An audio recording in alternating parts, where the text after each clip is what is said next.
Let's talk to Kate Hardcastle, who's a consumer expert at Insight with Passion. Morning to you. Morning. That gentleman there said it's completely unfair. I genuinely don't understand why some supermarkets are not putting their own brands on the site so that they can be delivered. What's the problem? I think it's really challenging when consumers, we are fed the messages from supermarkets, which cost them billions of pounds a year, to tell us that they are great value and that they offer great prices. And then when we try and shop, like your soundbite, the person there, they're struggling to find those good value prices, particularly online. I think the challenge is when a brand is trying to look at all of its operational costs, and we know supermarkets, it's all about wafer-thin profits because it's about trying to get you to buy more. They look at online as still a very pricey thing to offer the customers. So we, as customers, might pay about £4 or £5 on average in delivery charges, but realistically that's still costing those organisations a lot more. So I think there's a business decision that's been made here. There are some estimates that it might be £12, £15 still in terms of the operations of it. Not in every organisation, but in some of them, because this has been an involvement, a new platform, and there are costs involved with that, picking, packing, etc. But the flip side to that is they do make a lot of profit. Absolutely, they do. And for me, it's that integrity piece. If you look through the brand values of all of our big supermarkets, they talk about integrity.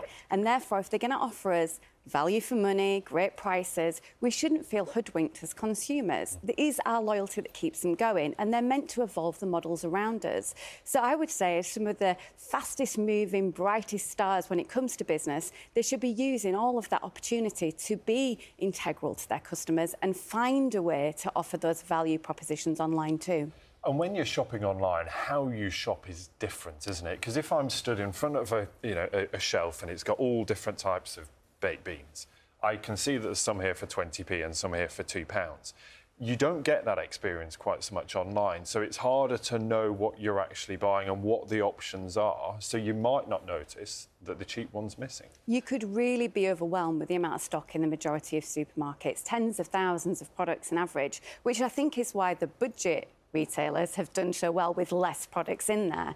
But when you're shopping online, and particularly people who need to shop online, like carers, the supermarkets have opened that avenue up now, and therefore to limit the opportunity of stock, for me, seems to sit against all the brand values that these retailers are offering us. I think they've got to understand different customers, different needs, different places. How do we fulfil that? And that should be an objective for them in delivering on their brand promise. I'd never have thought that you couldn't get online the stuff you could get in the... I mean, I think you could probably get more.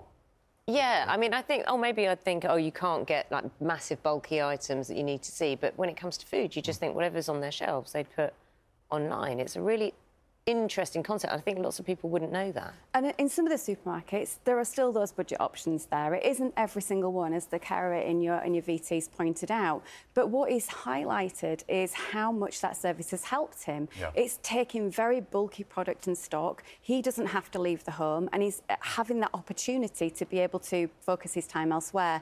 Many of us are time pressured. I think it's a huge reminder we need to shop eyes wide open. Yeah, I was going to ask, what are the tips? How do you make sure that if you are shopping online, you get the best deals? I think we do this in store, we shop blind, and I think we're starting to do that very much online as well. You are bombarded with the organisation trying to push forward what it wants you to buy. Yep. You have to know, buying on weights and measurements rather than price. That's always one tip that I give. We are drawn to the price because the price is always bigger and bolder, but I'm talking about the price per measurement because that's the accurate value. And I agree with you. Of course, that's how we should shop. If you have the time to sit there, maybe with a piece of paper, or maybe, press the button that allows you to compare things and do that for every item. Most people don't, though, do that? And that is something that online retailers of any ilk rely upon. You're completely right, but the majority of us buy a lot of the same items week in, week out. There are more technology pieces there to help us track now than ever before. But I really think the next few years are going to be so interesting for grocery. We're going to get more information. There'll be more information on the food that we buy. I think you'll be able to scan QR codes and find provenance of food in terms of where the background is, where's that food come from.